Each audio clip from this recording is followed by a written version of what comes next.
Toy izao indray avana ny teny zaraina izay omenantsika anio. Manomeza ho an'ny asan'Andriamanitra. Tsy voatery hitovy ny fandraisana anjarany tsirairay ho fampandrosoana ny asan'Andriamanitra fa arakarak'izay ananany.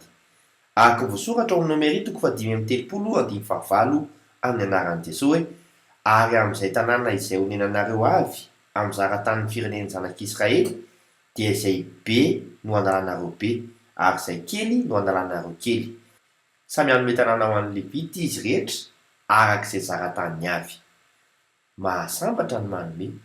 Araka voasoratra ao amin'ny Asan'ny Apôstôly 20:10-30 amin'ny anaran'i Jesosy hoe: efa nasehoko anareo tamin'ny zavatra rehetra fa tokony hiasa toy izany koa ianareo. Mba hianatra ny mahantra ka hatsiaro ny tenin'i Jesosy Tompo izay manao hoe mahasambatra kokoa ny manome noho ny mandray. Andeha hifanampy dia handroso aingana kokoa ny fanaparitahana ny filazantsara e! Vavaka isika.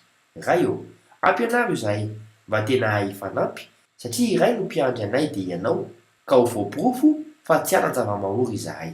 Amin'ny anaran'i Jesosy Kristy velona avy any Nazareta. Amen. Mandrapiaona tompoko.